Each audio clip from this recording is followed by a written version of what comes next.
All right, what's up, everybody? Happy Christmas Eve. How is everybody doing tonight? Welcome to the Atlantis version of Shark Poll. As we are festive, the mood is bright, and it surprisingly snowed a little bit this afternoon, but it turned into slight rain and slush, unfortunately. But the vibe is still there. How is everybody doing tonight on this beautiful, what is it, Tuesday? Tuesday edition of SHARKNEWZ Live. It's good to see everybody. Before I begin, I just want to say happy holidays to all my subscribers. For anyone that's going to be watching later on the stream, thank you for joining later. For those that are in the chat right now, which I will get into shortly, thank you guys for attending tonight's last final live stream of 2025. We made it an entire year of SHARKNEWZ returning, so that was really exciting for me. I do want to quickly share some humbling thoughts in the sense that I know that this is the third channel, but I do want to share thank you so much for supporting.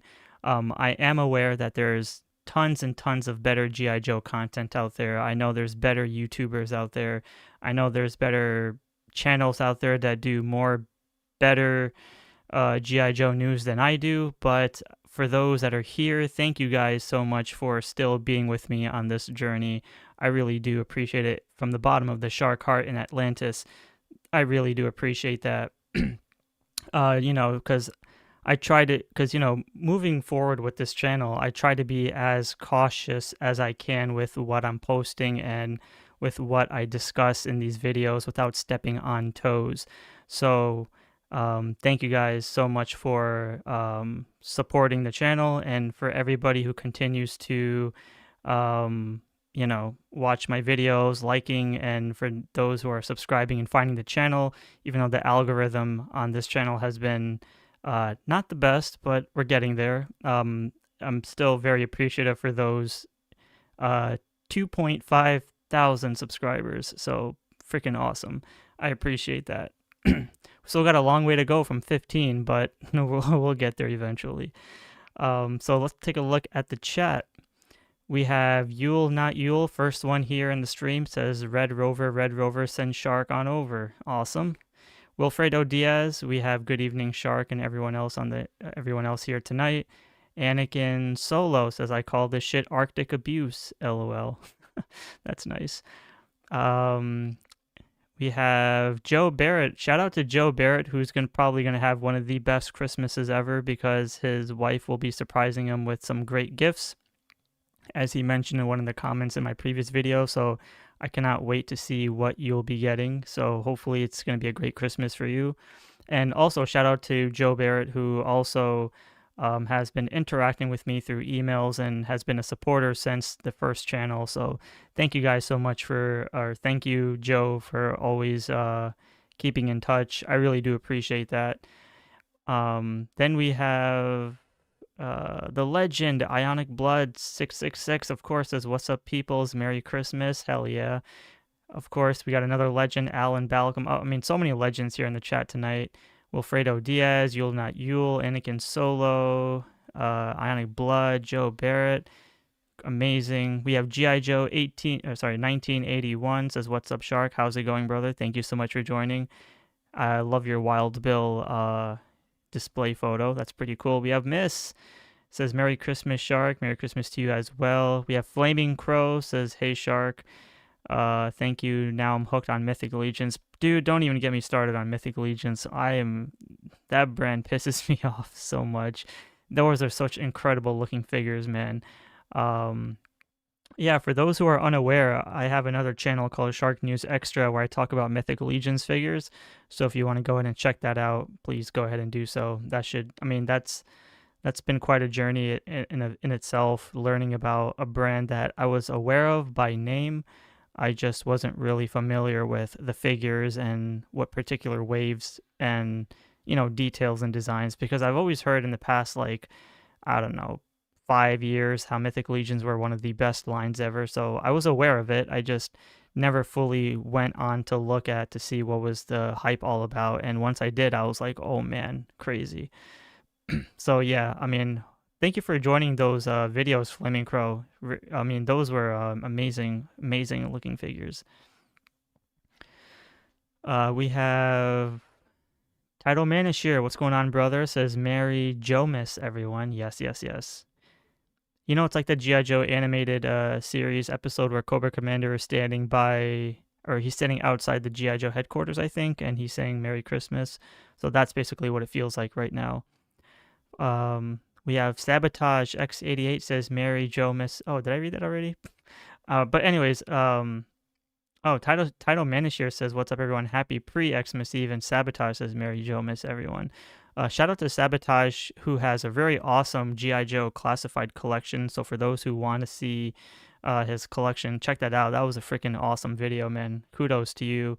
Your display, your posing. I mean, I can't pose my figures for shit, but your posing was top notch, man. Good stuff. And you got like dioramas. Then we have Flaming Crow says I got my first 2 figures, and wow, I don't blame you, bro. Like, I was looking at some of the prices. Those were, I mean, to be quite honest, $60 for a particular figure isn't too bad. But at the same time, if you're spending $60 per figure and more, like even up to 80, even 100, then yeah, that's a lot. That's really a lot of money right there. I also found out that that big green dragon was it initially went for pre-order, I think, for $600, but like you mentioned in one of my videos, you said it was going for $800 on Big Bad Toy Store. Ionic Blood says Mythic Legions is a very expensive rabbit hole like Joy Toy Warhammer figures. Yeah, man. I'm actually surprised because when I was doing those videos, I didn't realize how many figures still need to be released. They're like extremely ahead of the game. It's kind of like looking at Fresh Monkey Fiction's Monster Force figures where they're like 4 or 5 waves ahead of the actual pre-orders. So I thought all these figures were already out. So when I looked it up, I didn't realize like it was pretty much, you know, they're a bit behind on certain things, but regardless, very cool. We have Alan Balcom saying, getting ready to run in the store to get my wife some much needed pain medicine, but I'm listening. Will comment once I get home. Shout out to Alan Balcom. I know he's shifting his toy collection to another office space, so your collection looked pretty sick, man. It's very cool how you went from a more condensed space to a wider office, so that was really cool. But how is everybody doing? Before we get into the official topics of tonight's stream, how is everyone doing? What are you hoping to get for Christmas? What do you want for Christmas? And this marks another year for probably many of us to not own a USS flag. Very sad.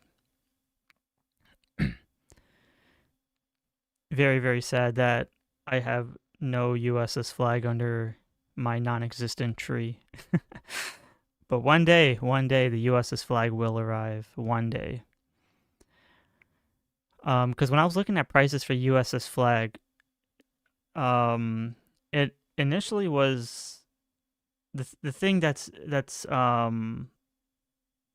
shocking about the USS flag is you can find the actual base and some of its like initial offerings for like maybe $2,000 to $5,000 at most. But obviously, as a Joe collector, the essential is to get a USS flag complete, and on top of that, the condition has to be like top notch, because part of the USS flag is these very minor pieces that come with it, the stickers, the like the decals, and then there's all these little antennas and all these other like flashlights and stuff like that. So so that's what makes the USS flag like very hard and difficult to get, because some of them, there's like little cheaper prices on eBay, but they're also yellowing too, because people have, probably displayed them, and the plastic has changed over time, so it's so colored a bit, which sucks. But so you can probably find one for like $2,000. But if you really want like a mint, even if it's not, well, forget inbox. Like I would display mine. So if I was looking at not inbox, um, I would think at least anywhere from 6,000 to like 8,000 at most, depending if someone includes like the box with it, or they include like keel haul. I think that's he comes with it, right? Yeah. So yeah, so there's a lot of minor inconsistencies within those particular listings where you just kind of feel like, oh, I want to spend like 2 grand on this, but it's not complete and it's not colored properly and it's missing a bunch of accessories. So I think that's one of the reasons why a lot of us, it's not like we don't have the money. It's mostly that for a USS flag, we owe it to ourselves to get like a complete version of it. Oh shit, we have Sendel Krishnan, the legend Sendel Krishnan says, Merry Christmas, Shark. Merry Christmas, Sendel, man, brother. It's good to have you on the chat. Thank you so much for joining tonight's stream, brother. Hope you're having a great time. And shout out to Sendel, who's also my wrestling buddy. Even though we don't talk about it as much, but I totally get where you're coming from in the wrestling world, so I'm with you on that. Ionic Blood says flag complete is like 6 grand. Okay, yeah. I mean, seems about right. 6 to 8 grand at most, depending on, because people put in a lot for shipping. The box has to probably be huge, and then the weight of it. So I don't know. I don't know how that really works, but yeah. So yeah. So before I begin the actual stream, what is something that you guys want?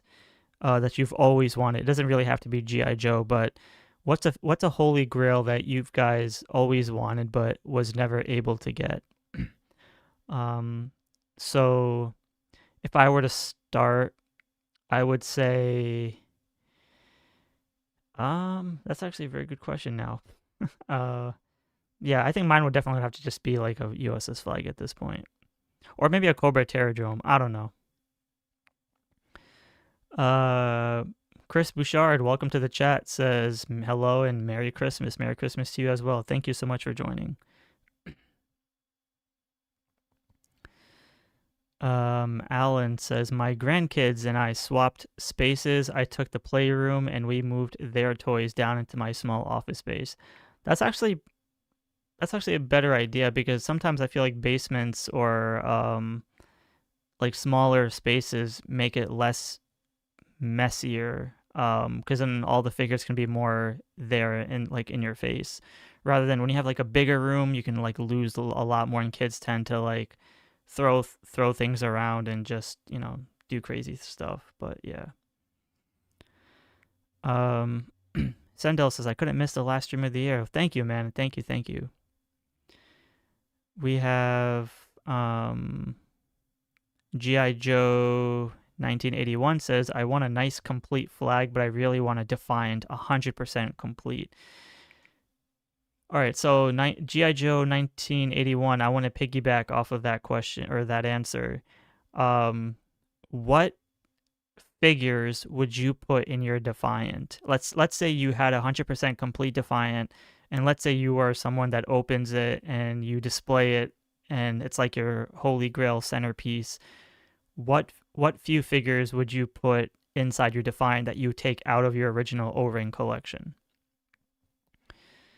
Ionic Blood says Terradrome for sure. Sendel Christian says Terradrome. Oh my god, so many Terradromes here. Good stuff. Chris Bouchard says, I just got the Stratoforce Megazord from Lost Galaxy Power Rangers. I've been looking for one. Oh shit, so we're going back to Bandai for that. You're talking about the original Power Rangers Lost Galaxy, right? Like the Bandai ones? Or did Hasbro make one? I don't remember.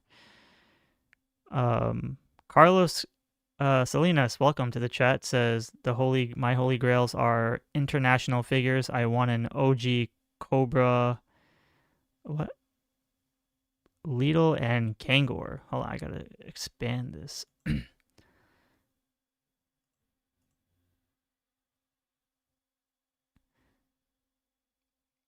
Oh, so international figures. Okay, so Um, that's actually tough because when you think of even international Joes, like just the US alone already has so many figures. And then if you include international, and then you include like, let's say international, there's in India, there was a brand called Fun School. They had their own version of reuse of Hasbro's GI Joes, but more vibrant colors, and those were those were actually some pretty decent figures. I mean, not the greatest detail because I can't speak for other international GI Joe figures, but I know the Fun School India ones were they lacked in a lot of detail and paint, and they definitely had a different color scheme for them. But yeah. Alan says, I'd like to get a classified size Terradrome. That would be, I would say, at least $900 max if they were to ever do that. Ionic Blood says, okay, grills, not made yet. All I care from the Mad Max made in 1/12 scale. That'd be a dream come true. Oh, Mad Max. Nice, nice. I don't see people talking about Mad Max too often. Maybe I'm just not in the right headspace for that, but um so yeah, I mean Mad Max sounds cool. Jason Detritus, welcome to the chat, says Shark, how do I send you an email of my collection? Theartistshark@gmail.com. You can just send it right there. And just type in your name, Jason, or your last name, whatever, so I know exactly it's you. Also, in other news, I don't know if you guys were aware, but it appears that Mattel, or sorry, not Mattel, is it Mattel? No, Playmates. Playmates, it will no longer be making Ninja Turtles figures starting in 2026 because I believe their contract ended. I still haven't read the actual article or the actual statement from them, but I kind of read a glimpse of the headline and whatnot. So that's like a very, very huge deal for a lot of us.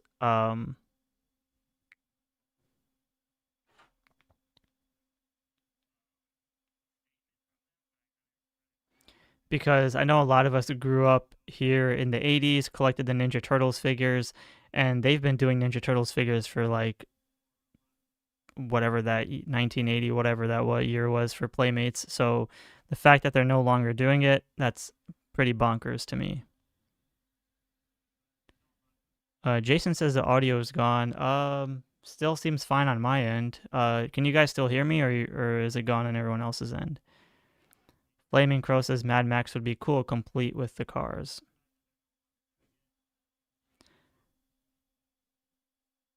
Mad Max with drivers. I see. Okay, so with that being said, let's go ahead and start the. Oh, hold on, wait. Chris Bouchard says, and I also got the Kenner VR Trooper Ryan Steel snap-on armor. That's rare. Damn. At Phil33555555 says, how long do you think the classified line will continue to last? So I have two answers to that one, and they're both roughly optimistic, but we have to put it into consideration here. So I'm gonna be as honest as I can be, and without being like negative or without being like,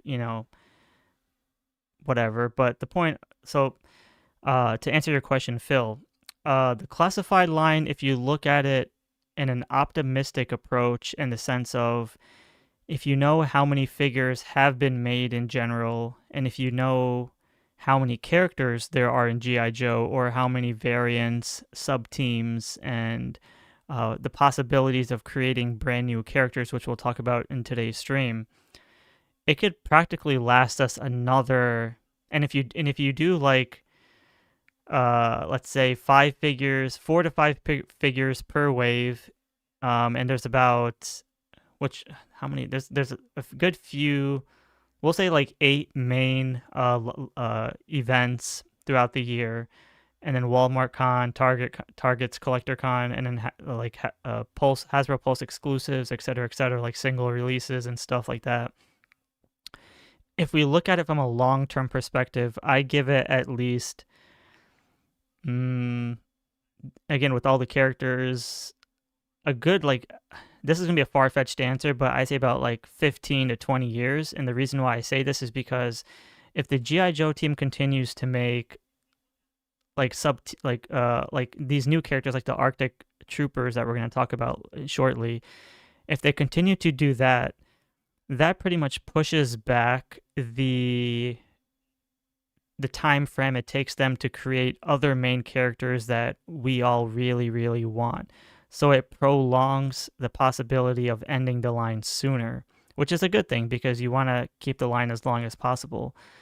Now, the second answer I have, well, maybe I have two more answers to that one, so I hope this makes sense. The second out of three I have is the G.I. Joe team, the G.I. Joe fan base, the G.I. Joe collector age group is at this point is 35 to, let's say, 55 at most. Okay, so when we have this amount of age groups within collecting, because we are the last of our kinds to collect action figures, depending on your age, depending on health, depending on, you know, how life works, a lot of us could, you know, finish collecting sooner than later. A lot of us probably want other figures. A lot of us probably want to complete the original 13 and then they're going to leave. Or a lot of people just want figures from 1980, like, I don't know, 1983 all the way up to like 1987 or something, right? So you have to eliminate half of those people, which could make the line last slightly longer. But it really depends on the fan base, because the fan base age is a bit different, because we know that the younger generation is not collecting figures by any means. So that's another slight optimistic answer, but a little bit, as Ionic Blood would say, a bit generous. Now, if you want to look at it at a negative perspective or on a harsh reality, the people that are running Hasbro, the people that are on the G.I. Joe team, the people that are in charge of creating action figures, creating, like, you know, like the whole brand itself, these are people that surprisingly still have an attachment to G.I. Joe or know G.I. Joe or like G.I. Joe and have some type of background within G.I. Joe. So that's basically holding on by a thread. Now, if any one of those employees were happen to get unemployed, or if someone gets laid off, or if somebody, you know, they start hiring newer gen people to take over certain adults, you know, like their jobs, et cetera, then they could pretty much burn the whole company to the ground at that point. They could probably, you know, they could probably ruin Classified or not even care for it, or they can just not know what to do with the brand, and then the line will probably, you know, get ruined at that point. But that's like too far in the future of thinking, but that's another like third approach. But to answer your question, Phil, I think we have a good, like, as Ionic Blood nicely said it, 15 years is probably decent enough for now. Flaming Crow says, I would say until people get tired of the price hikes, unless they can do something to make it worthwhile. That's actually a very nice or a very valid point. We know that the pricing of G.I. Joe Classified right now, or any Hasbro product, is $27, right? $27.99. So if they happen to push it all the way up to $30, I think that is going to cause a huge shift and a decline in collectors. Not to say everybody, but a good bunch, because $30 for just G.I. Joe alone is tough when people are collecting so many other brands. Then we have Carlos says, Real American Hero was 12 years, 25 anniversary modern era. I was 11 years, 10 years for classified is not out of the question. We're already 5 years in. Absolutely. Anything above 10 years for sure. Sabotage says they should mix in more from different eras if they want to make the American Hero releases last longer. I think that's exactly what they're doing though. Trying to that's why a lot of collectors, or I shouldn't say a lot, a good amount of collectors were not too happy with this Arctic sub team, not because of its characters or not because of its design maybe, but it's the fact that it's a niche terrain, and that's basically giving like open season for the Hasbro team to really push back other characters and other sub teams, because they're only 2 characters away from finishing Mad Marauders, and they're already pushing the hell out of the Arctic sub team. So, you know, it's really just about timing at this point.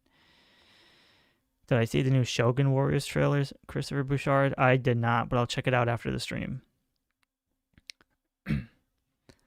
But they are, like as Sabotage says, if they're hitting different eras, they are talking about, or they did make Shadow Tracker. They did do Glenda, who was an Argentina exclusive. They did do a couple of Deke series figures. They haven't dabbled into they did Kamakura very earlier on in the series, which was very shocking to me, because Kamakura came in the mid 2000s. Ionic Blood says that's what happened to Marvel. These new kids don't respect the characters created by the OGs. Yeah, because think about it. If you really were to think about it, how many people love Larry Hama, right? He's an OG. He's a classic. There's no one in this world that can replace Larry Hama. So when it comes to a certain event in life, when there's going to be a new generation trying to recapture that magic, it's not going to be the same. So, and same goes for all the, the G.I. Joe O-ring creators, all the people that were part of that specific brand, who put love and care into the artwork,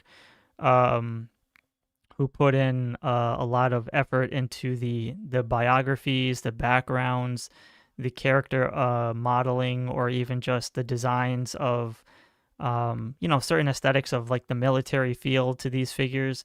Because don't get me wrong, Lenny is doing a great job on the classified team. He shows his passion, he shows his admiration towards the G.I. Joe line, because it shows that he has the knowledge for it. And same goes for Tony, a great guy who's creating all the digital renders for the G.I. Joe team. But if there were new generation kids who are just fresh off of graduating, doing mechanical engineering, who don't have any attachment to G.I. Joe, a good example would be, I have no disrespect towards Emily or anything, but we all know, for those who were aware of the line since 2020, Emily was part of the Hasbro's Mighty Morphin Power Rangers line, the Lightning collection. So she was a big Power Rangers fan. So I have no doubt, because when I used to watch the Power Rangers live streams, she was there and she knew her stuff. She was excited for it. She was a big fan of Power Rangers. She knew the characters. She knew the lore. She knew all that stuff.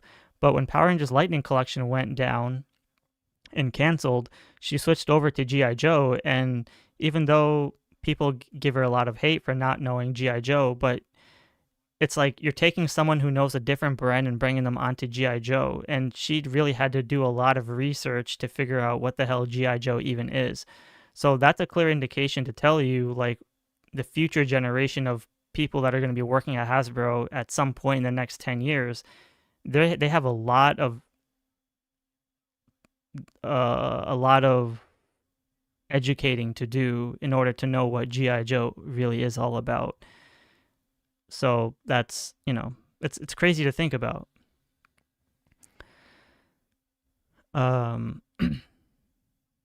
I can't imagine prices 5 to 10 years from now. There's only so many die-hard dioramas you can do with this Arctic 3-pack. Yeah, here's the thing, like I live in the East Coast, but it also does not snow as much as it does in like Pennsylvania or uh, probably up north, right? So, or even Canada, because like there's some people that are even in, like Colorado get like really good snow, but majority of the states we don't get snow. Like we'll get snow here and there, but it'll turn into like slush. So that's why this Arctic sub team is kind of like a hit and miss at the same time. Like it's really cool that they're doing it, but it's also like tough for those who, like, let's say live in Texas who don't get snow. For those that live in like California who live in like 80-degree weather, 70-degree weather, who know what it's like to get cold, but they don't know like really or don't get to see snow as often as we do, right? Like here in the other states, like even in Illinois.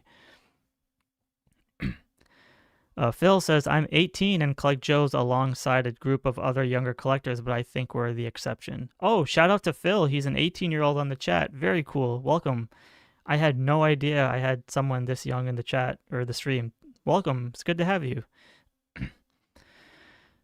G.I. Joe 1981 says, I would love to see the Team Brazil released and classified. Yeah, I think that would be great. As mentioned in my other video of SHARKNEWZ, I did a Brazil video.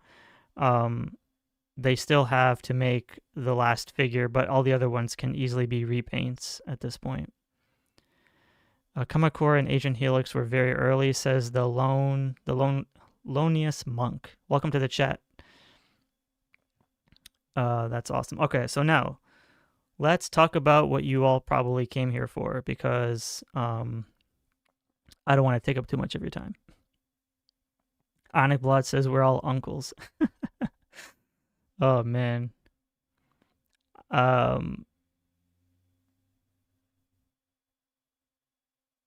So man, now I feel bad because Phil. Oh man. I hope my answer didn't discourage you from collecting, Phil. I'm really sorry. Or like me, who lives in South Alabama, never sees snow. Oh man. Alabama. Wow. Shout out to G.I. Joe 1981 who lives in Alabama. Freaking awesome. How's the weather over there, by the way? All right. So, according to the latest poll that I did on my tab page, for those who did not participate in it, because I will delete it after the stream is over. According to the poll, I wrote 2 days ago, live stream later this week, therefore, which Arctic G.I. Joe classified reveal do you think is the weakest?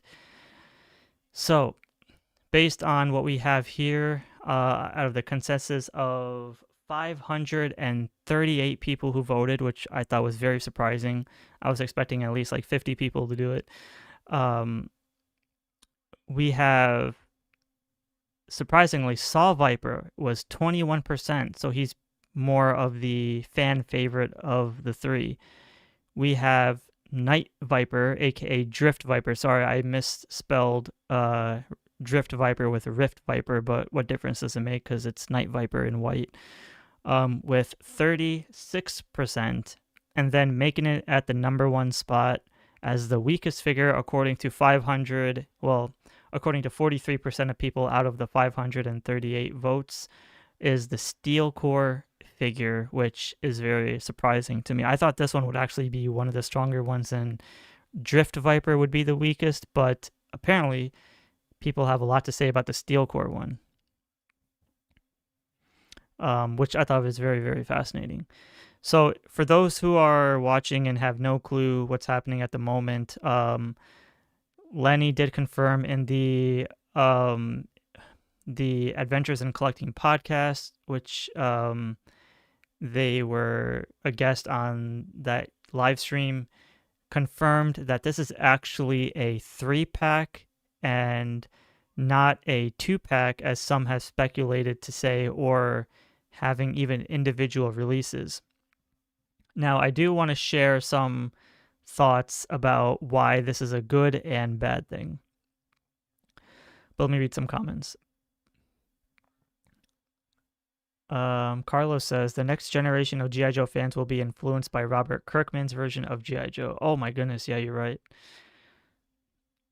Lee 86 Thunder, welcome to the chat. I believe this is your first time here. Says they're all weak if you want to put it in a damn 3-pack. LOL. Yeah, I mean, so here's the thing. I think, first of all, it's very, very, very clever that they decided to do a 3-pack. Now, initially, 2-pack made more sense to me because we've seen the Steel Core and that, was it, the Twilight Guard, whatever that shit 2-pack was. So we had those two come in a 2-pack. So initially I thought maybe one of these figures would have easily been a solo release, and then the other two would have been like like one Joe and one Cobra in a 2-pack. So now putting these in a 3-pack really is clever on Hasbro's part, simply because they probably know that some collectors are not going to be buying all of them, or they're not going to be army building this particular niche category of snowy characters. And they probably know that out of the 3, at least one of these is going to be the hard hitter of people wanting to buy the most of. So they're like, instead of us losing money, we are going to put all 3 of these in a 3-pack. That way you'll get one of each, but now you have to army build,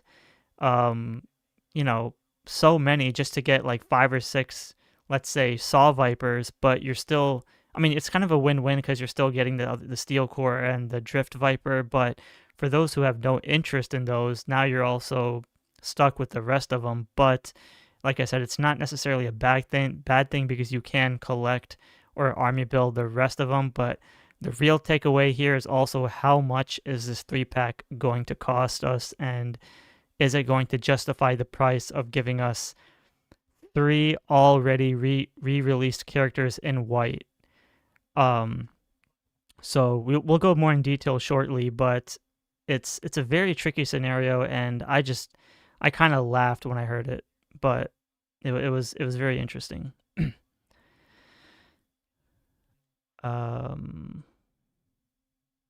Flaming Crow says the Saw Viper looks okay, but the other 2 meh.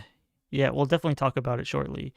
Ionic Blood says these will be readily available for sure. Yeah, I mean, I don't want to discourage people in not wanting to buy these, because if you want to buy them and you love them and you like them, that's totally fine. Go ahead and do so. But if anything has proved to you about pricing and proved to you about how this works in the sense of finding figures on sale, not to say that this 3-pack will be at Ross in the next 9 months, probably by next November, but the possibility of people finding these at Ross is also very, very likely, or finding these on sale for Black Friday or some type of random Amazon sale.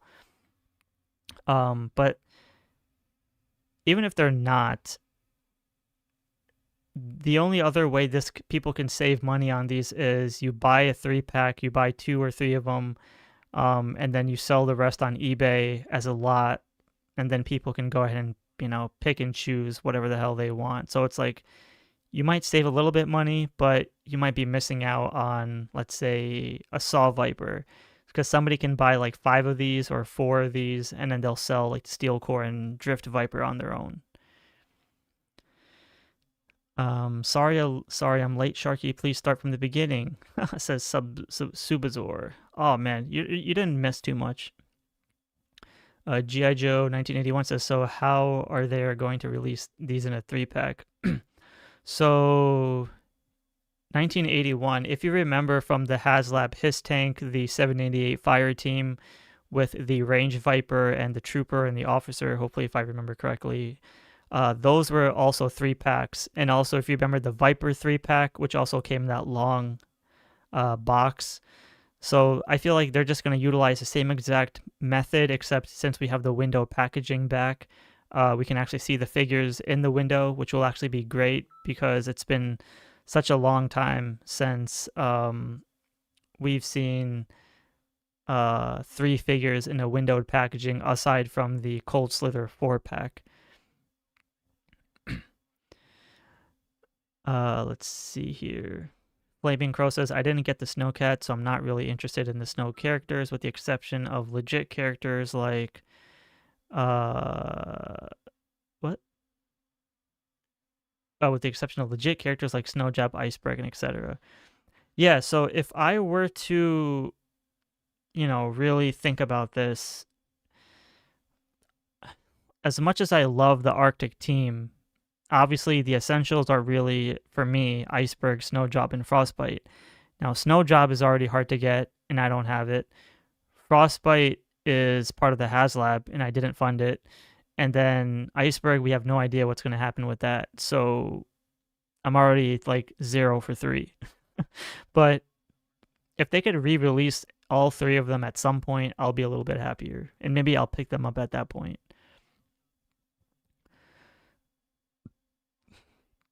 Ionic Blood says you could kit bash to make a Cobra mortal with the Drift Viper.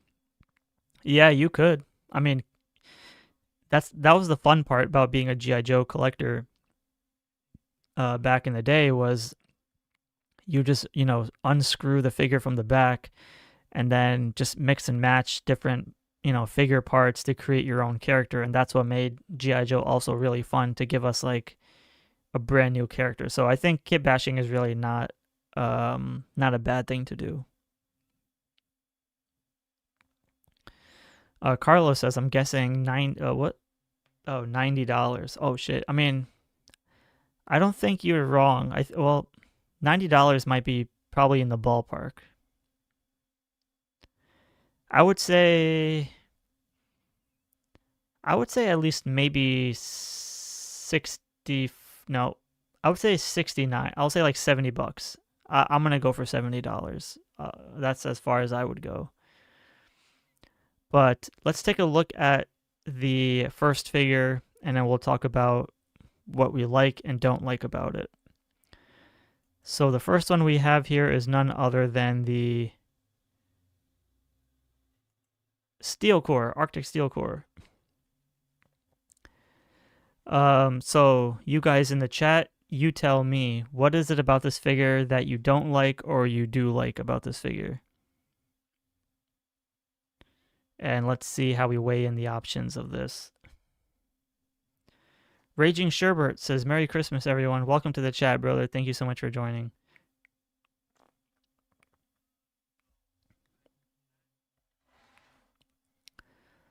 Carlos says, I'm definitely down for 1 3-pack, maybe 2. Yeah, I think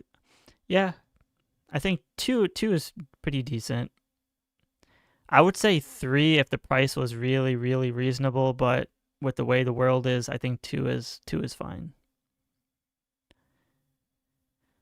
Phil says, hope they make retro versions of Frostbite Snowjob just to make them available again some way. Yeah. So I've talked about Frostbite before, in the sense of he's not exact colored as the original O-ring. So I feel like they'll definitely re-release that at some point. The same way as they'll probably re-release Wild Bill in his cartoon colors rather than the original O-ring version, because Wild Bill still needs to have his orange vest with the blue jumpsuit. So they still have to do that.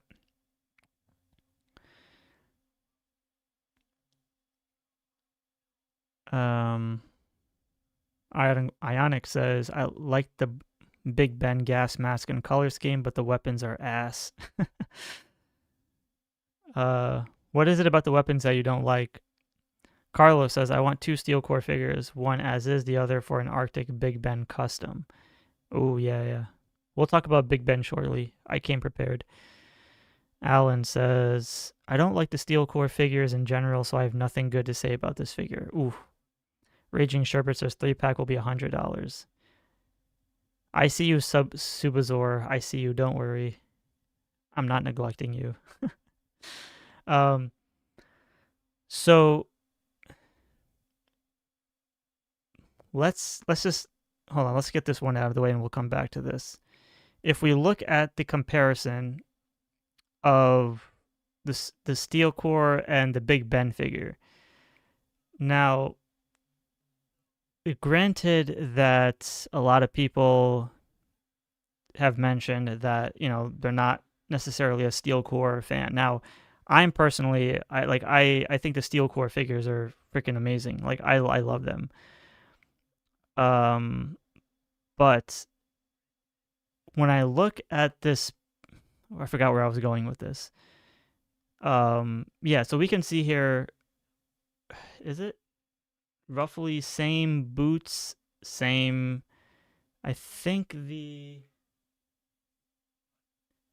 think it's the same knee pads. They just, or I could be wrong, but then everything else is pretty much the same.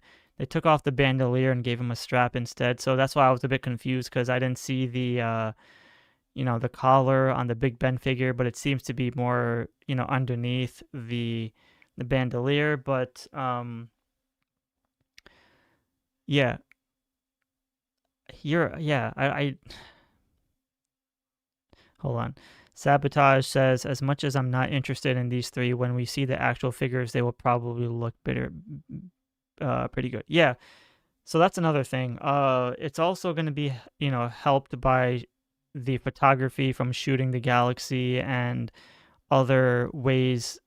Because chances are they'll probably give us more new photography down the line to entice us to wanting to get it. But the real question is, how do you guys feel knowing that they announced this particular 3-pack after the Snowcat has fully been funded, as well as knowing that you still have till January 4th to fund or to back your or to order your Arctic Hiss tank, which is fine, but this is kind of like the icing on the cake, because if you didn't get a Haslab Snowcat,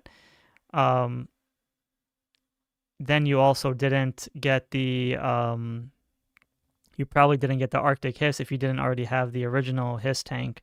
But then you have these original, not original, but then you have these 3 slightly new figures to basically wrap up the Haslab, the made to order, and all those other figures combined together. So it's kind of like, do you feel like you're missing out if you don't have these 3 figures, or do you feel like it's not a big loss? Because I know there's still some people that are big into numbered boxes and like completionist, et cetera, et cetera. So I'm curious to know, in your mindset, like, what does this 3-pack do to you as a classified collector? Do you feel bummed? Do you feel pissed? Do you feel like relieved? So I just want to pick on your mind and see like what's your thoughts on this.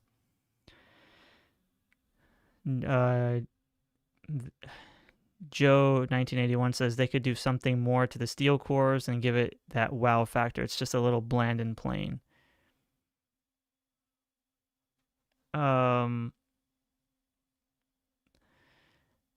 Yeah, so I'll talk about the bland and plain part once we get to Drift Viper, because I have a lot to say about that one. Joe Bits Toys, welcome. Shout out to Joe Bits Toys. Says Arctic Steel Core needs a backpack and snowshoes. Maybe the return of snow skis. Ah, you are absolutely right. I think that's what is missing. But then again, you have to remember, if they added all that stuff, then the price would be a lot higher too. Because right now we don't really know what the price is for this 3-pack. At least I don't even know what the price is. So I'm going to be learning as I go. But you're absolutely right. Having a backpack, having some skis, having maybe some other additional snowy type of equipment probably would have made this particular 3-pack, or even this just this one figure, would have been like ideal to have in the collection. But you're right, not having like a backpack also kind of takes away from it too. It feels like less enticing. Supazor is feeling sad. Why are you sad, brother? Alan says, what do you do? Feels like a filler, says Phil. Yeah, so like as I mentioned before earlier in the chat or in the stream, creating these characters or these figures pushes back what collectors really want. Because actually, there's one thing I do want to talk about in that live stream or that video that they did with the Adventures in Collecting podcast. I believe Lenny said that they they had a slot to fill, and they used one of those slots to use these three figures.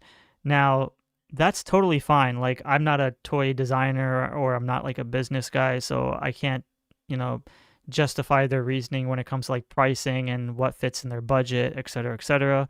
But where this 3-pack or these set figures really, takes like a giant L, in my personal opinion, is the fact that these are basically repaints, these are reuse of figures that some have not even been out yet, and coloring them white and gray doesn't make it like enticing enough for us to buy, simply because if these figures had, like, let's say like a fur coat, or if they had like some other like massive snow jacket, some type of different tooling, some different design, some different sculpting, then I could say, okay, like, that's great. Like, I look at this figure and I see, like, yeah, it's literally Big Ben in white, which is fine because now you can mix and match. You can army build this steel core figure and put your Joe heads on top of this, on this figure, and you can have a whole army of random Joe characters and jackets, which is fine. But again, it screws over a lot of collectors because, once again, this is a 3-pack rather than a single individual release. Because that way, if this was a solo figure, people would snag this guy up, and then they would buy a lot of their additional head sculpts that they have, they would put on this guy to do like an army build fodder type of deal. At least I would assume so. Austin Brooks, welcome. Austin Brooks says, not a big loss the way things are nowadays. I'm back to occasionally picking up the ones I'm strongly interested in, kind of like when I was a kiddo collecting the O-rings, Oh, I know exactly how you feel.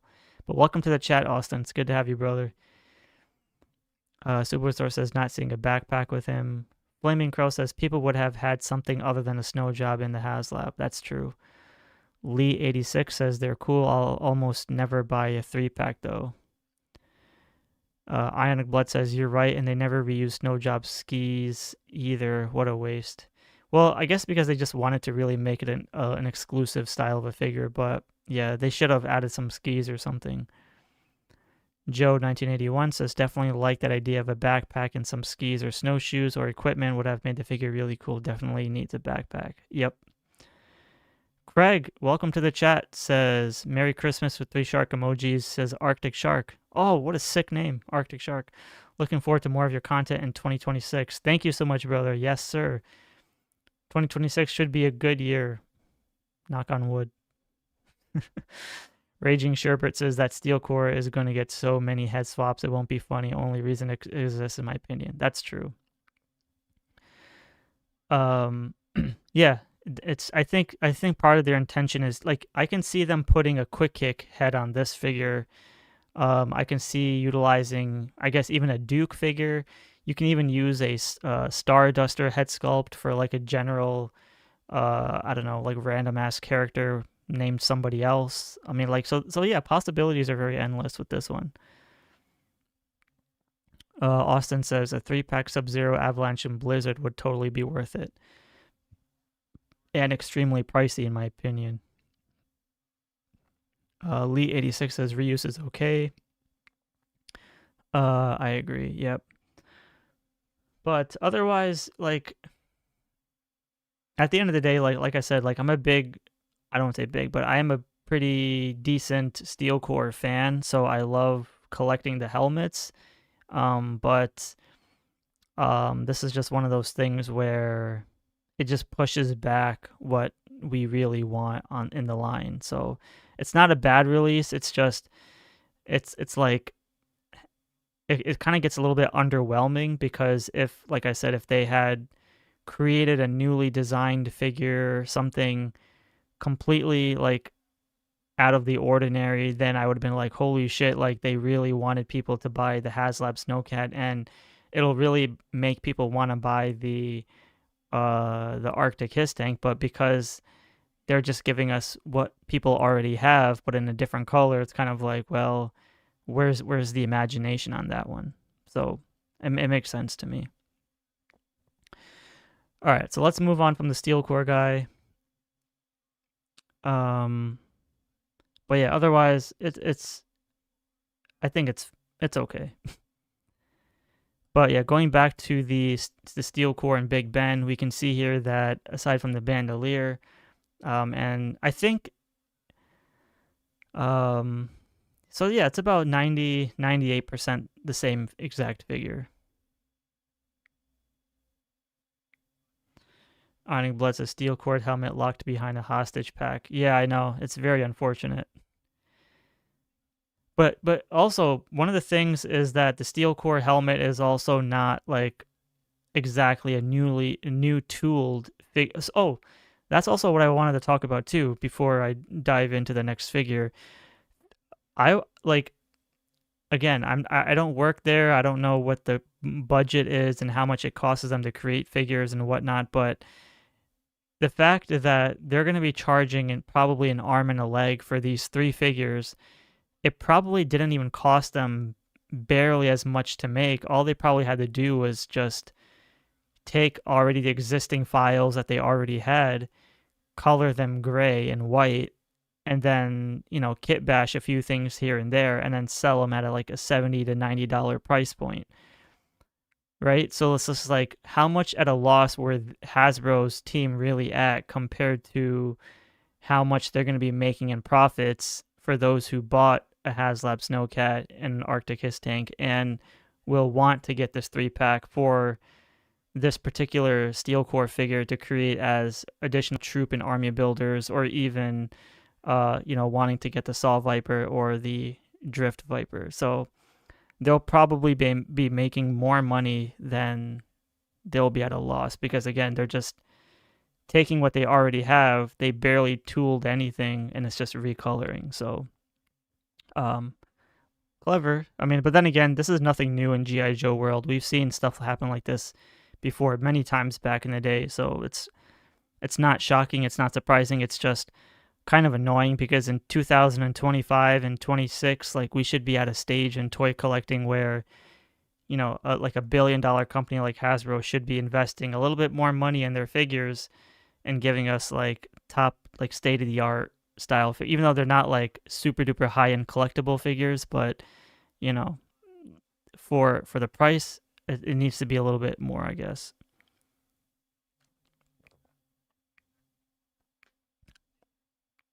All right, let's move on to the next one then. What do you guys feel about Saw Viper? Austin says maybe if they added a little bit more blue in places could have helped possibly. Yeah, I could see that, like some blue shading, some light blue shading, or like some dark blue washes in the crevices or something of like the outfits. That probably would have been a little bit sick.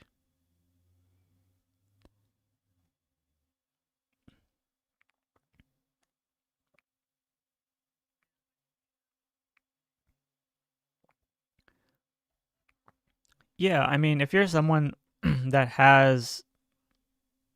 who has backed the Snowcat and has ordered the Arctic Hiss, then of course, buying at least one or two of these is not a bad idea.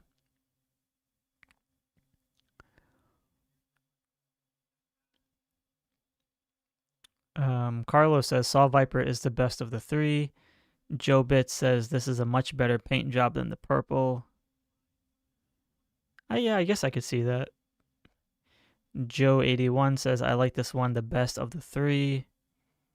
Phil says the Saw Viper is the best of the 3. Saw Viper definitely is the best one, says Flaming Crow. Oh, damn. So it looks like the winner here is definitely Saw Viper. But how do you guys feel about the wolf skin and the wolf head sculpt?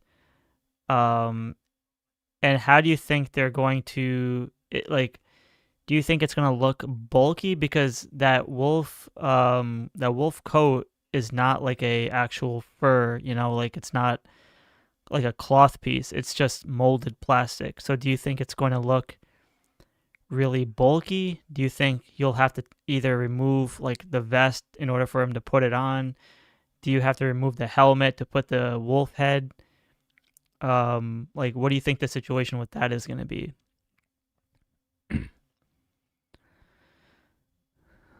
Um, Austin Brooks says, I do in all honestly think the Saw Viper probably looks the best of the bunch. Sabotage has been waiting for that wolf pelt for so long. I mean, it would, it would look cool to put it with Snake Eyes. It's just when I think of a character wearing all white, but then in the snow, like, is that good for camouflage? At least in GI Joe world. Like, I don't care what a black wolf does in the snow itself, but like when you're using it for stealth purposes or sneaking up on a Joe, like I don't know, especially when you're wearing like bulky armor like this, kind of puts it into question in my opinion.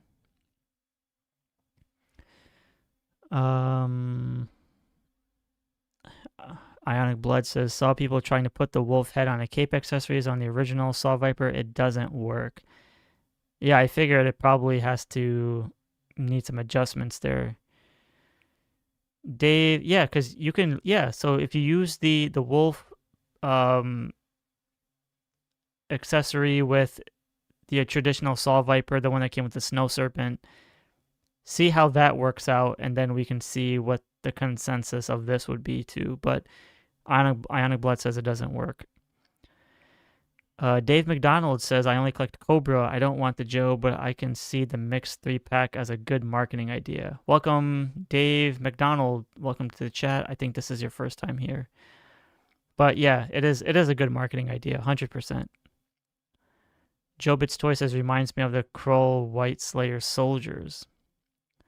Flaming Crow says the black pelt is actually pretty sweet. Wolf head is going to be a dope, says Jobits. Flaming Crow says it'll look good on a Snow Serpent. Austin says the neck piece is probably going to be an issue fitting right and looking good.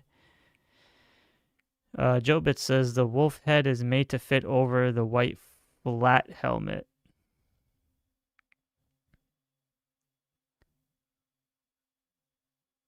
It's made to fit over the white. Oh, you said fat helmet. I thought you said flat helmet. I was like, where's the flat one? Joe81 says, I didn't realize the wolf pelt was plastic. I thought it was soft goods. Nope, it's all just molded plastic. It's like that type of plastic where if you just hit it with your finger, like you can hear like the plastic clicking. That's basically it.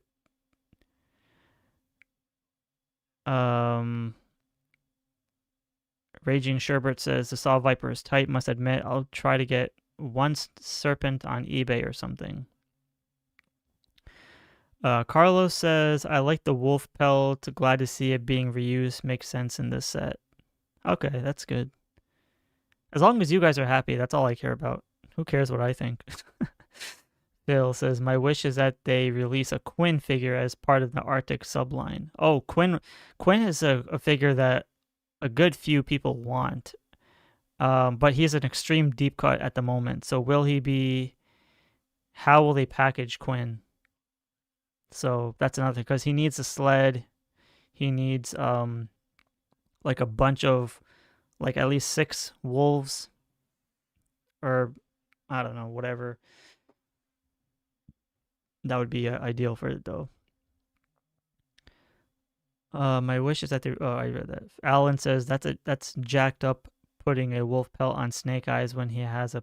Oh, I didn't even think about that. You're right. In words of Howard from Jingle All the Way, how thoughtless of me. Carla says, in their interview, Lenny said the wolf pelt fits good if you remove the neck collar. Okay, so you have to remove certain things to make it work. I don't know. I take things as face value, so when I look at it immediately, I'm just like, I want to put it just over whatever we get offered, then it's like, I don't know, because the whole point is, if you have to take off the vest, then it's like, or the neck collar piece, then does that save him from bullets coming at him? I don't know. Whatever. But if Lenny says it looks good, then we'll take it. JoeBit says, make sure to remove the neck collar to fit the black wolf head on the white helmet. Flaming Crow says, soft goods is a premium price from Hasbro. Yeah. That would be tough for them to even do soft goods at this point. I mean, a soft goods cape. I mean, we've seen. I mean, the cape. Sorry, what do you call it? The piece that came with slice and dice. That long plastic piece. That's not even cloth too. That should have been a cloth piece, but it's just molded plastic, unfortunately. But yeah, I mean, as long as you guys enjoy it, then I can't wait to see photos though. It'll definitely help for sure to see the bigger picture of this. So is there anything else you guys want to include on the Saw Viper, or are we good? Joe81 says that's stupid that you have to take his armor off to put on the belt. How ridiculous. Yeah, because like I initially assumed that you can just take, the two side pieces and put it and hover it over the neck piece. But, I guess it's like give and take at this point. So before we get to the next figure, please go ahead and hit that like button. I would appreciate it. I don't have any stream goals for tonight in sense of how many likes I want in a video. The live streams haven't been doing really well in the algorithm, but that's fine because as long as you guys are here, that's all that matters. So I'm okay with it.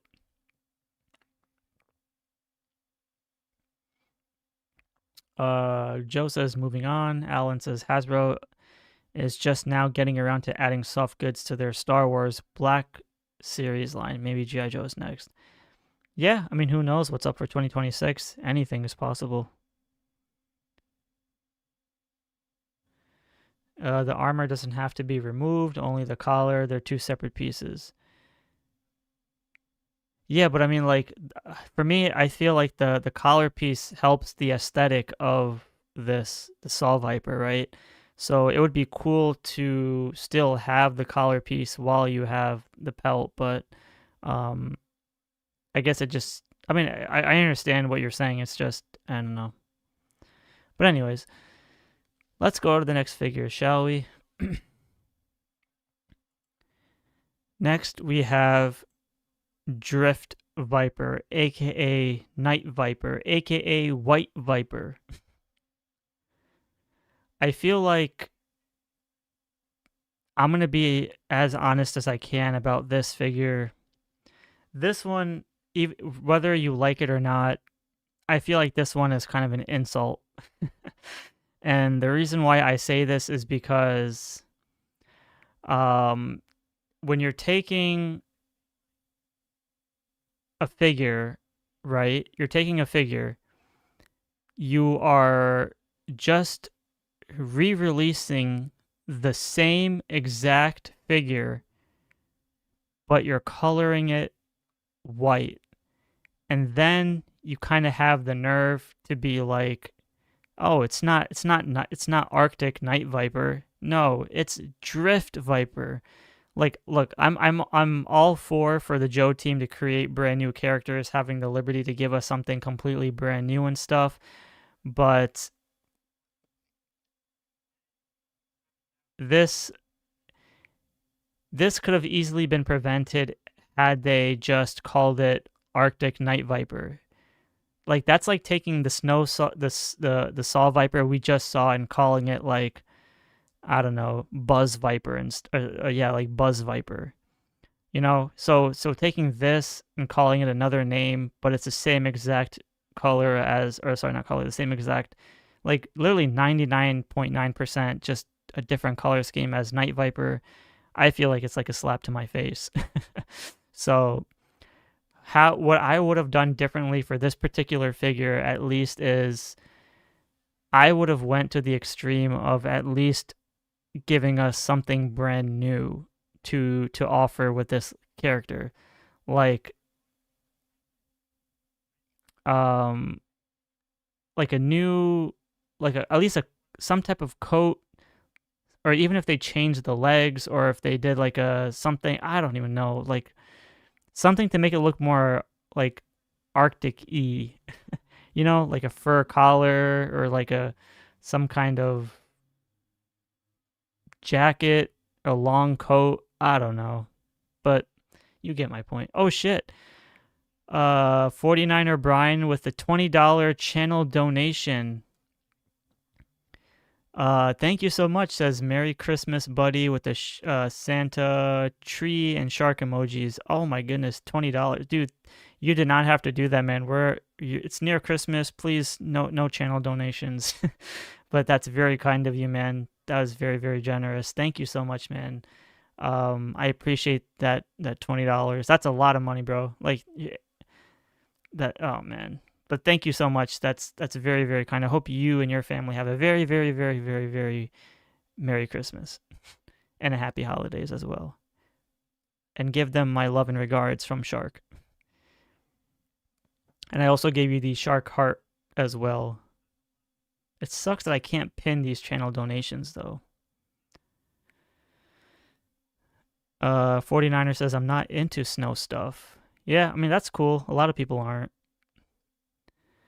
Alan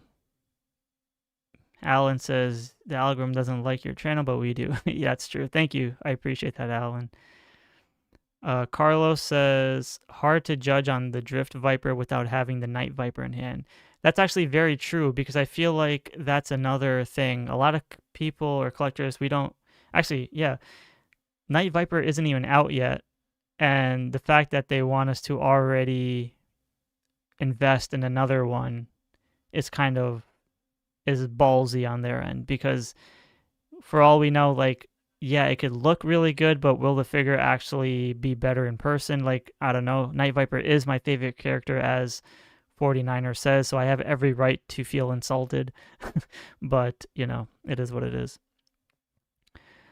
Ionic Blood says, waiting for that inevitable Buzz Viper. Yeah. I mean, how would you guys feel if this Saw Viper that we just talked about was not called Saw Viper, but it was called Buzz Viper? I mean, would that make a big deal? Probably not, but I don't know. It just doesn't justify to call it Drift Viper. Just Arctic Night Viper would have just been, I would have been 100% okay with it, but Drift Viper is like unnecessarily adding a new name to the boxed numbering, and I don't know. Tagworm, welcome to the chat, says sub Jokas, woot. Welcome, Tagworm. Thank you so much for joining. I appreciate it. Jobits Toys with the $5. Holy crap. Says Merry Christmas, Shark. Thanks for covering Joe News Daily. Oh no, thank you for supporting the channel, brother. I really do appreciate that. You get the Shark heart as well. Thank you for those $5. That is very, very kind and generous of you. And I'm also going to like that.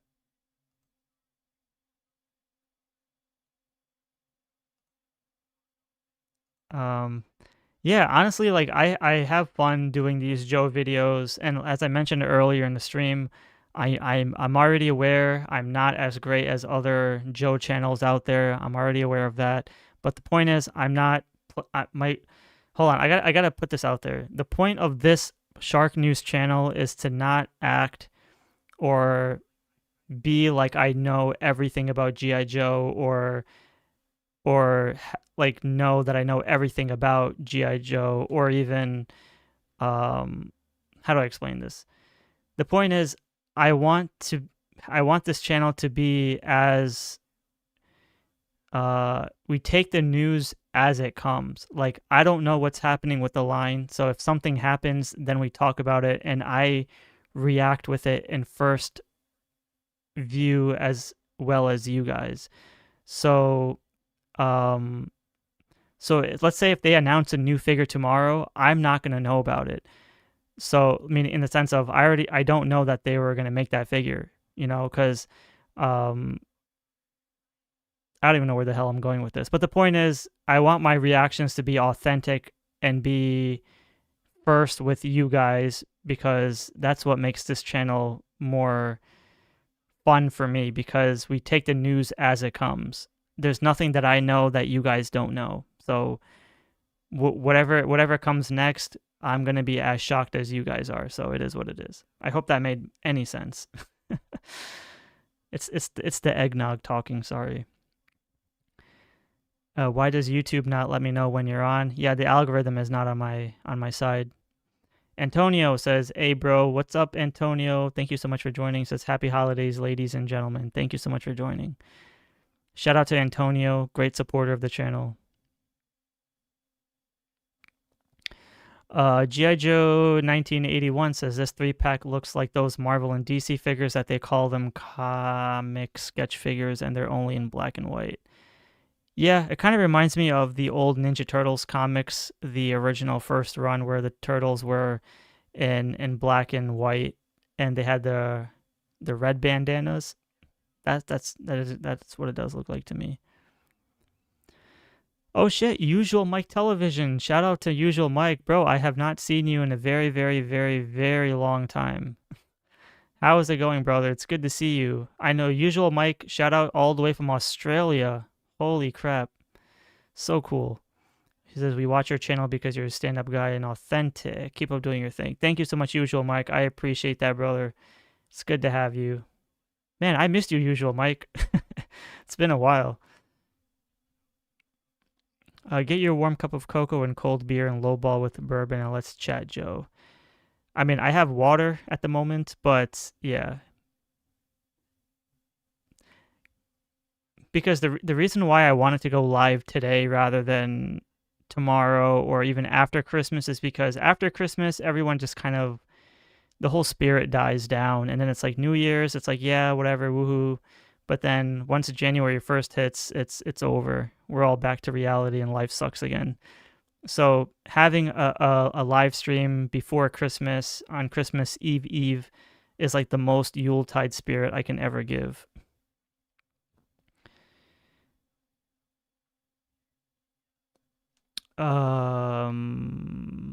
Agreed. Says Drift Vipers are the scouts banging on the long run, delivering one ass kicking at a time. Says Antonio. Flaming Crow says, "You're a genuine fan, just like the rest of us. It's great getting the news from you." Yeah, I mean, that's the thing.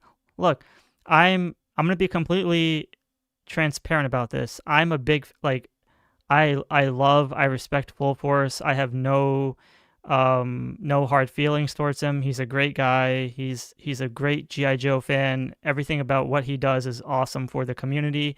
It's also the fact that he knows things that we don't.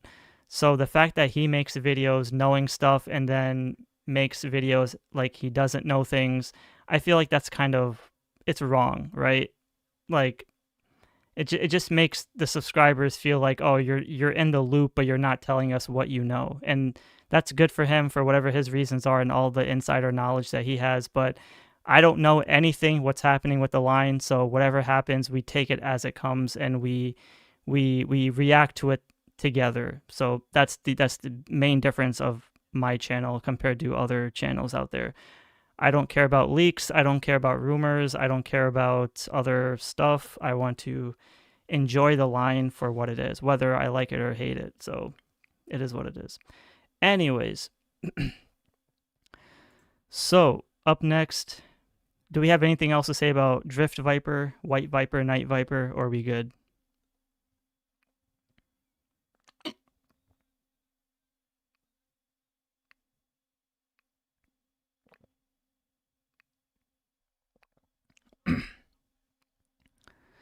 Antonio says, where Night Viper specializes in urban venues, the Drift Vipers are trained in the Arctic weather. Yeah, I hope that the photography that they use for this Drift Viper is going to be freaking awesome. I can't wait to see those. I can't wait to see like the combination or the bigger picture of the Snowcat with the Arctic Hiss, with these 3 new figures, with Frostbite, with Snowjob, hopefully Iceberg at some point, and then the Arctic Flint and Lady Jaye. But chances are Arctic Flint and Lady Jaye are probably going to be getting busy in the Bivouac, so we most likely won't see those anytime.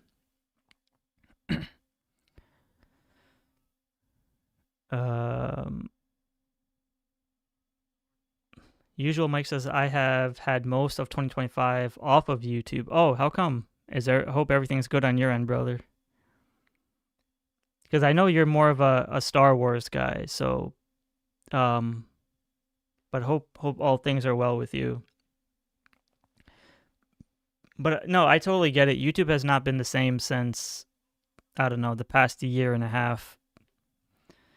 But anyways, so that is the Drift Viper, aka Night Viper, aka White Viper.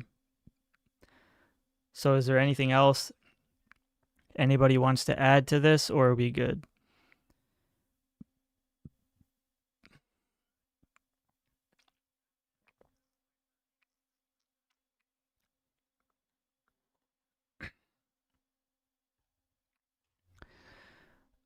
Joe, hopefully I say this correctly. Joe Hop. Okay, I'm going to pronounce your name wrong. I'm sorry. But Joe3967 says Drift Viper will get the Wolf Cape as a scout sniper. My favorite Saw Viper maybe makes the straps blue like Snow Serpent. Very nice. Welcome to the chat, Joe3967. I think this is your first time here. Sorry I couldn't pronounce the last name. 49er says a bloody version would be cool. Austin says all good, sir. Alan says I like the Drift Viper, but again, some snowshoes or skis. Wait, can someone help me here? Does anyone know if the Snow Serpents came with? Because I don't remember right now. The Snow Serpents came with his those snowshoes, right? Or no? Like the retro one? The one that looks like tennis rackets? I don't remember off the top of my head.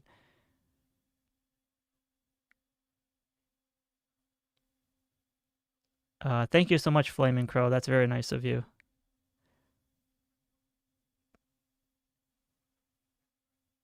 Phil says yes. Okay. Carlos says this 3-pack will go well with the Arctic Hiss. We get 2 versus 1 Joe pack to go with the Snowcat. Yes. Oh. It says, will we get a 2 versus 1 Joe pack to go with the Snowcat? No, I don't think we probably will, because I feel like the 3 tiers, the Frostbite and Flint and Lady Jaye is already enough.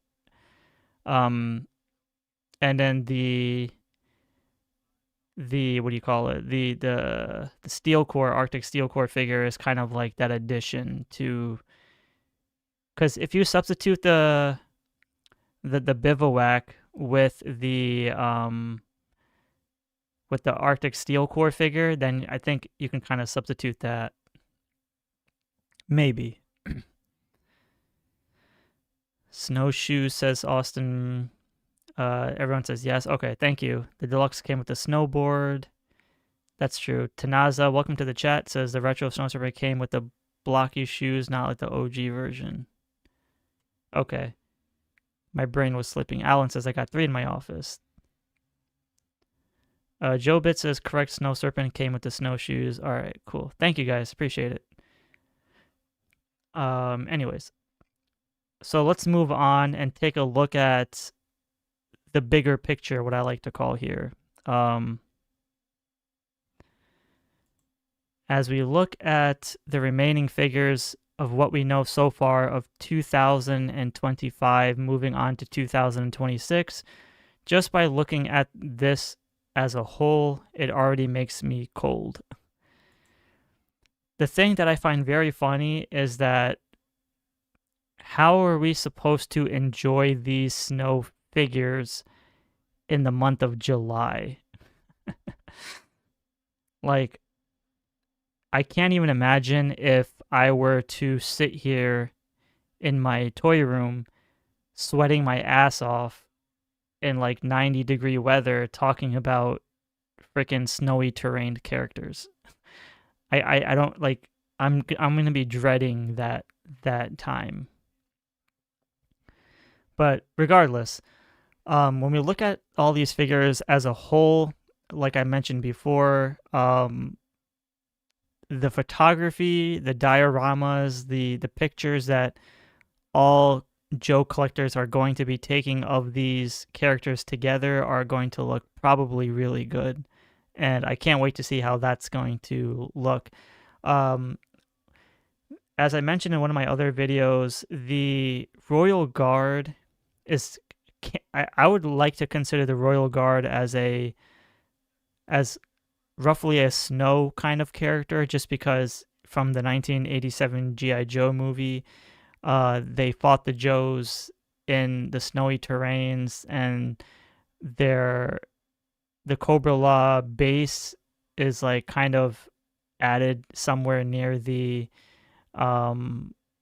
the snowy mountains before you get into that whole crustacean world. But I think, yeah, so I think you can utilize a Royal Guard to kind of give it that 87 the movie feel.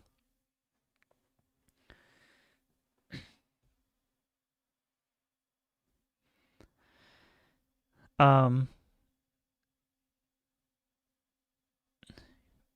because when I think about it, like the Snowcat, right, isn't going to be shipping to collectors until somewhere in the time frame of what, July, August, I assume, right? So if it ships then, depending on where you are located in the US or even internationally, but let's say in the US, you get your Snowcat, let's say September, somewhere in August or September. Now, it's going to be green grass outside. You're going to see brown leaves everywhere if the foliage hasn't changed by then. You'll be using your Snowcat on dirt, and unless you're someone that lives in the snowy mountains or some type of snowy state, then maybe you'll be lucky, but that's going to defeat the entire purpose.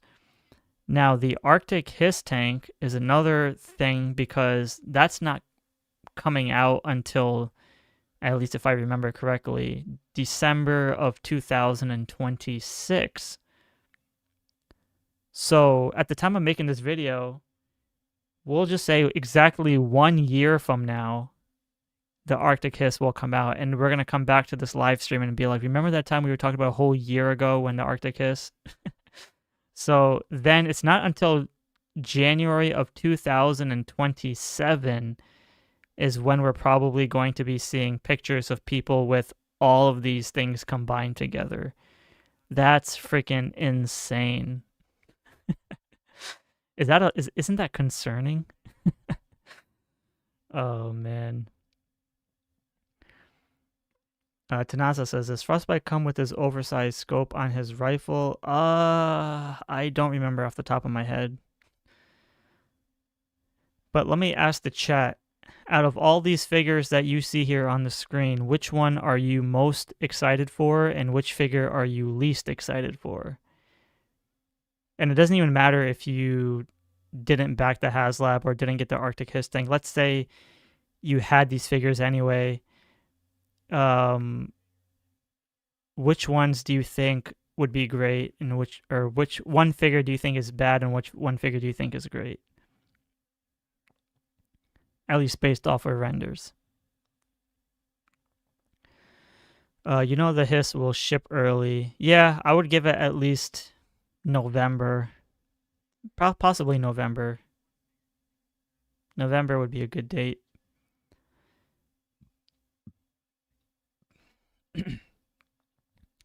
Antonio says, I need 2 each of Nemesis and Pythona, and then 6 for Globula. What? Oh, you're talking about the Royal Guards. Okay. I thought you meant you wanted 2 Nemesises and Pythonas. I was like, what? And I thought you said you wanted 6 Globuluses, but okay. Yeah, the Royal Guards. We'll talk more about those once we get official product shots, but the Royal Guard though is freaking awesome. Like I already love this figure. It comes equipped with so much stuff. It has alternate like 3 alternate heads, um, and then the extra like butterfly style wings, and then all those accessories and stuff. And just the design of it is really really good.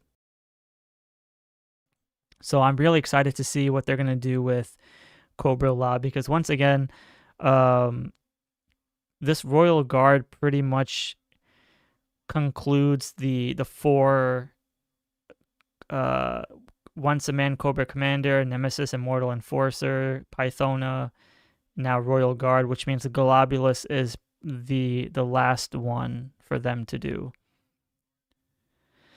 But perhaps we might get a O-ring version, like the design of that version of the Royal Guard, or we could even get a movie accurate version. Well, no, this one is more movie accurate, right? The O-ring version was not movie accurate, so we could see a retro version of a Royal Guard at some point. I think that would be pretty sick.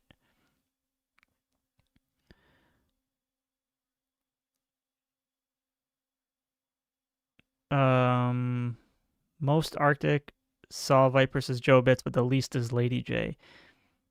I mean, with Lady Jaye is kind of a tricky scenario, because if, let's say you don't care about this Lady Jaye figure, but you can still use the bottom half of the figure and then probably swap it with the other classified version of Lady Jaye to make it more cartoon accurate, because we know in the cartoon she had the, what was it? The lighter torso and darker bottom half. Is that, she didn't wear brown pants, right? It was dark green top and then no, light, was it light green top and dark green bottom? So you can probably do a huge custom with that one, or kit bash, whatever. And plus that head sculpt of Lady Jaye is definitely the best we've gotten so far. Austin says, oh wait, hold on. Phil says, Royal Guard is my most, the Hiss Driver is my least, the head with that body looks uncanny to me. Yeah, I mean, Phil, I don't know if you were here in the other live streams where I talked about the driver and the snow serpent and the, yeah, but yeah, it's like, again, it pays homage to the 2009 figure. It's just, you know, could have been a little better. Austin says, I dig the Royal Guard. Frostbite, Flint, and Lady Jaye would be excellent if it was in my budget, but definitely the Royal Guard looks amazing. Flaming Crow says, Frostbite looks really cool and really digging the Royal Guard. Antonio says, you know, if Hasbro knew this was going to be a project, they should have been marketing the Arctic versions of the movie. Yeah, you're absolutely right. That could have been sick if they. But then again, they always say that they're always about a year or two in advance. So whatever we see now, they were probably working on it since 2023. So they had all that time, but why they didn't do it, I don't know. Antonio says this Lady Jaye's the best head sculpt. I 100% agree. All right, so now we will come back to all these figures in 2026. So take one good look at it, because hopefully by the next live stream in 2026, we will definitely hopefully eliminate some figures or add some new figures. We don't know what's going to be coming out first, but I'm really excited because, again, all of these are Arctic characters. None of these are, well, aside from Royal Guard, but if you exclude that, they're all snowy terrain characters. So we still have to wait for traditional Joe or Cobra characters to be released that are non-Arctic ones. And I've seen some people do customs on socials, and those look freaking amazing. Someone recently did like a Snow Bunny Baroness, and she looked freaking amazing. But yeah, so we will come back to this group shot in 2026. So let's see what they're going to change or add onto it. We know that the Frostbite figure, we're going to be seeing this up until freaking July. So those figures aren't going anywhere. All right. And last but not least, we have what's to come in 2026, probably. When it comes to all the figures that we know of so far for G.I. Joe Classified, we are aware that Iceberg will be out, and Iceberg should look really, really good. Hydro Viper, I'm really, really, really, really excited for Hydro Viper because for those who have Hydro Viper knows that his artwork with the mask looks freaking terrorizing. It looks freaking ridiculously good. So I know that Lenny will probably do a really, really, really good job with Hydro Viper's mask. If they screw that up, I'm going to be so pissed. But right now, I'm giving Lenny the benefit of the doubt that he will do a really, really, really great job with Hydro Viper. And plus, Hydro Viper will probably utilize the same body as Torpedo and Wetsuit, so we can expect probably a good amount of reuse. Zartan, we know that a Ninja Force Zartan is coming, as well as we should probably expect more Ninja Force characters, as that's pretty much what the consensus is for 2026, as stated in the Adventures in Collecting podcast. So Zanya or Zanya, I still say both name pronunciations, but she's gonna look freaking sick because she has like green hair. It's like dreads. And plus she's a dreadnought, and she was probably one of my favorite introductions when I read the comics. Which comics was that? It was Image Comics or IDW. I don't remember one of her introductions, but I think I have one of the issues where she was first introduced in it. So I was like, holy shit, she's so badass. Then we have Taurus and Reddog, which is a 2-pack. So Emily did say in one of the streams that Taurus's beard is really, really good, whatever the hell that means. She said Lenny did a great job with his beard. So I don't know. We'll see what happens with that. But with Sergeant Slaughter and Mercer already out, Taurus and Reddog will basically seal the deal for the Renegades, but we'll see how that turns out when all of them together. So if you don't have your Mercer and Sergeant Slaughter yet, definitely find a way to do so, because you'll definitely want to get the Taurus and Reddog, because those are probably some sick characters introduced from the 1987 G.I. Joe movie. Then we have Deep Six. Now, Deep Six is one of my favorite characters, but the version 2 one, not the Buzz Lightyear version. So with the Deep Six, Deep Six kind of gives me that whole vibe of the, what do you call it, the snake armor. I hope that they don't use like that Ratchety Clank style, like type of articulation. Deep Six needs to look a little bit more better, because like for people who have the snake armor, I've seen videos of reviews and stuff, and it looks very wobbly and loose and stuff like that, and like the ratchet joints make too much noise. So we'll see how that turns out. Then we already talked about the Arctic Drift Saw and Steel Core figures, and then the last and but not least, the main newly introduced figure to the line is Chabang from Ninja Force, which you see on the right here. Thanks to 3djoes.com for the image. I'm going to be a little bit more selective in my classified collecting, because I'm going to cut back on more of the standard style characters and dive more into like the ninjas and more of the crazy characters that I prefer from like the 90s and what I grew up with. But I will still get like some figures that I liked from the 80s and stuff, but I'm definitely going to be in on the Ninja Force, because I'm a huge fan of Mortal Kombat and I love my ninjas. So I think the ninjas would be pretty sick. Then we still have that leaked listing of Flash. I don't know what the hell is happening with that, but I'm still putting him there because we don't know what's happening with that. So let's read the chat real quick.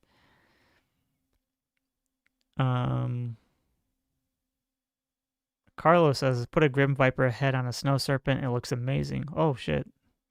Yeah.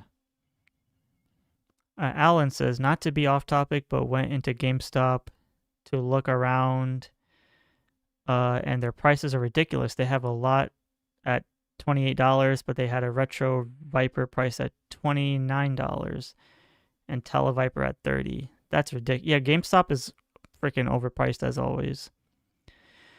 Ionic Blood says, can't wait for Jabang and Dojo. Hopefully they will be a 2-pack. Oh, shit, Dojo. Yeah. Dojo would look sick.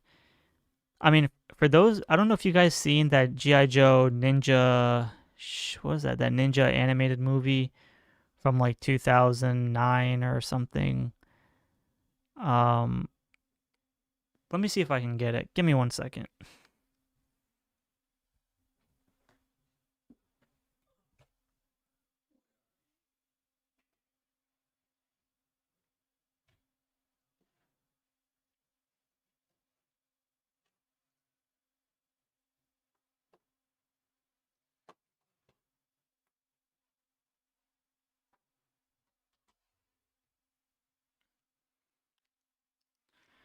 All right. So there's a DVD that I have called the GI Joe Ninja Battles. I don't know if anyone has seen this before. If you actually watch it, there are a lot of new. I don't say new, but there are some GI Joe ninjas in here that would make really, really, really good classified characters. Um, some of them which we haven't seen, but there's also some new designs and you know details and like new just styles of them, and those would look really, really awesome. There's one character in here I don't remember, but he has the I don't know if you can really see it right there. He's like orange with gray. He's like Tiger or something. I don't remember his name, but he would be a great addition into the classified line. Let's see here. I hope Deep Six comes with a submarine. Me too. Sabotage says I'm pumped for Deep Six. The entire list looks incredible, says Austin. Ninja Force Zartan, aka the lead singer to Cold Slither. Tanaza says I really didn't want any of the Ninja Force stuff, but I did get Slice and Dice. Yeah, Slice and Dice is probably my top favorite figures of the year. Those guys are amazing. Carlos says I'm a sucker for Ninja Force. Me too, man. Me too. I will have to see the render before deciding on Zartan and Shebang, says Tanaza. Alan says I had the O-ring figure, so I have a connection to them. Ionic says treat yourself to get that Slice and Dice 2-pack. It's amazing. Yes, sir. Phil says it's not likely, but I love a Grand Slam and Flash 2-pack. Maybe they could do it. Alan says I think I had Shebang too, but not 100% sure. Austin says Resolute Ninja Battles. Carlos says the Ninja Battles movie with Tiger Claw, yes, and Shadow Strike. Hella nostalgic, says Phil. Yes. Great movie if you haven't seen it.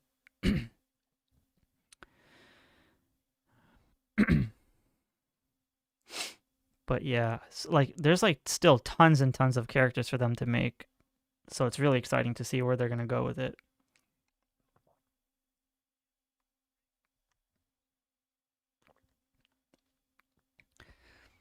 All right. So,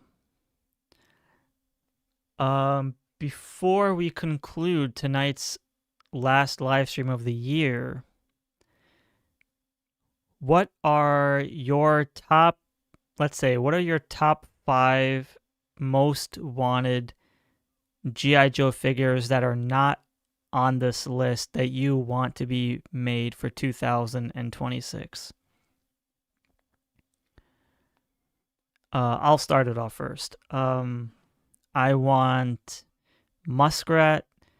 I want Tracker. I want Psych Out, the blue version. I want Battle Force 2000. And I want a... Who's a 5th character that I would want? Scalpel? Probably. I don't know. I can't think of a 5th one. I'm probably going to regret it later, but something like that. Austin says Zartan should look great And the Hydro Viper, definitely a must. I agree. Hydro Viper, man. Oof. Ionic Blood says, looking forward to Toll Booth. uh, let's see. Arkanji Michael Mars says, I got the new shopping mall Viper. Not only is he out yet, they haven't did him. Technically, I made it up, but I can dream. Hey, man. Being a G.I. Joe collector is all about dreaming, so you're good. The Loneliest Monk says Dawn Marino. Yeah, I mean, she'll look great, for sure. Phil says Quinn, Ace, Cutter, good one, G.I. Jane, and Robo Joe. All right, some deep cuts. Yeah, Cutter is going to be an interesting one because I know fans are going to riot if he doesn't come with the whale, so we'll see what happens with Cutter. Flaming Crow says Airtight, Spearhead and Max, Muskrat, Hardball, and Heat Viper. Heat Viper would be sick. I mean, Airtight is obviously essential, so who knows what the hell is happening with him. Tanaza says Airtight, Fast Draw, can't think of anything else. Okay, not bad, Airtight. I mean, Fast Draw is cool. Austin Brooks says still waiting for Airtight, common theme here, Sub-Zero, Cross Country, Toxic Viper, and Cesspool. Cesspool, oh my god, yeah. Freaking Cesspool. Look, man, Cesspool needs to look fantastic in this line. I need to see a scrap iron head, but more menacing for Cesspool. Ionic Blood says the drug dealer Headman and his headhunters with the what was that drug called in the Deke series? Spark that Falcon had. I think it was called Spark. Carlos says Keel Hall, Payload, Headman, Cesspool, and Cobra Mortal. Very nice. So we got some Cobra Mortal. Yeah, I mean, yeah. Dave McDonald says Night Force, Night Viper. Oh man, probably like dark greens and browns, I guess. Sabotage says Cesspool, Globulus, hell yeah, Keelhaul, and Don Marino. I mean, I've said this so many times before, but Globulus, man, I am so worried about that character. You have no idea. They cannot afford to mess up Globulus. I would love a Cobra Stun driver for my stun, says Tanaza. Alan Balcom says Hydro Viper, Muskrat, and can't think of others I had on my wish list. I mean, I'm just asking in general, so no worries if you guys forget. There's tons and tons of characters for sure. I mean, it seems like there's a lot of common names that we see here, though.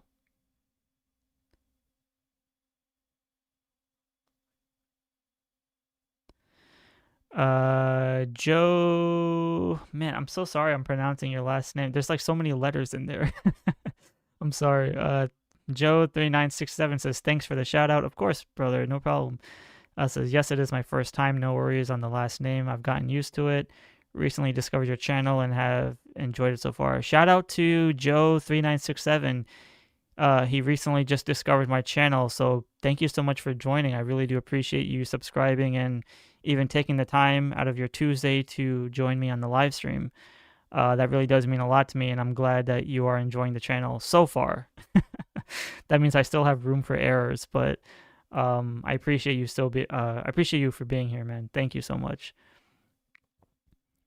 I do apologize if I made any mistakes, Joe, so please forgive me, but for the most part, the live streams are definitely a way for me to rant, vent, and just have some fun with all these amazing, beautiful people here. So, William Page CN, is this your first time here on the chat? I think so. They've covered so many of the ones I wanted. Maybe Joseph Colton, mail order version, and Ozone. Ozone, wow. Wouldn't even definitely. I would not have assumed anyone to be thinking of Ozone. Arcane. Oh, Archangel. There you go. Sorry, I'm so stupid. I love to see Cobra Rage, Desert Fox, Thunder Machine, and Doubtful on Skidmark, if that name's unfortunate.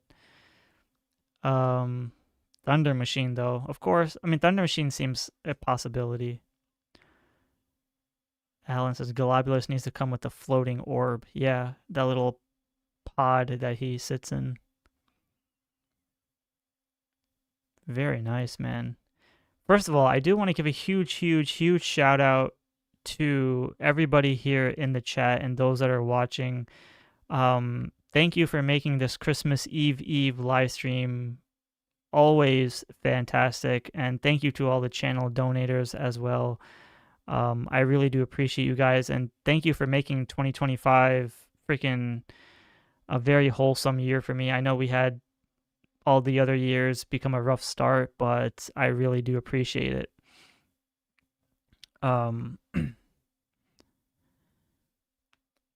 Night Raven needs Night Raven. Ooh, that's a good one.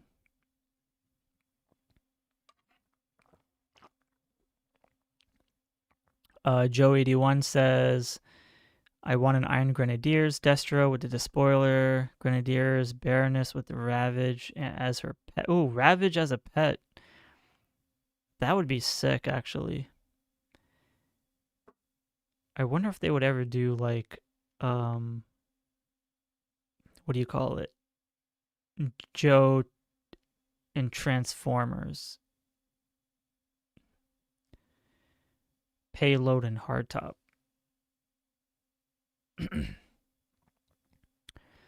How are we? Okay, so